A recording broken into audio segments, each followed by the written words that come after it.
Glaucoma, जिसे आम भाषा में काला मोतिया भी कहा जाता है। हमारी आंख एक गुब्बारे की तरह होती है, जिसके भीतर एक तरल पदार्थ भरा होता है।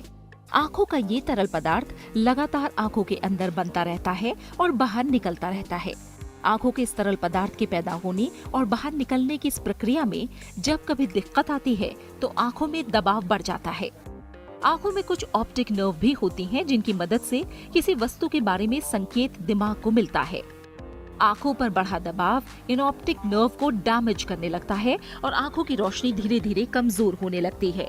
अगर इसके शुरुआती लक्षणों का पता ना चले तो व्यक्ति अंधा भी हो सकता है। ग्लूकोमा 2 प्रकार के होते हैं।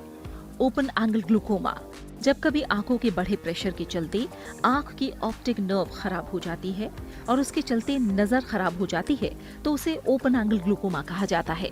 इसमें धीरे धीरे नजर कमजोर होती जाती है। क्लोज एंगल ग्लूकोमा, इस प्रकार के ग्लूकोमा में आंखों को पोषण देने वाले तरल पदार्थ का प्रवाह एकदम से रुक जाता है।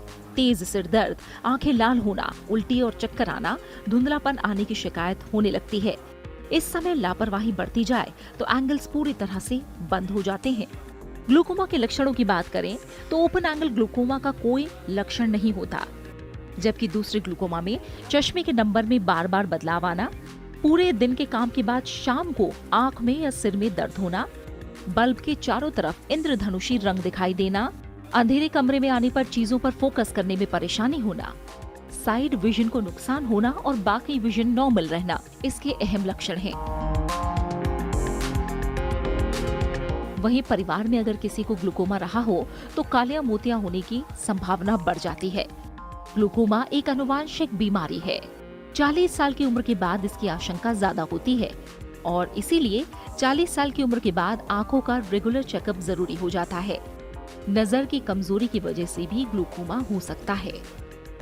ग्लूकोमा की वजह से नजर में कमजोरी आना सामान्य बात है।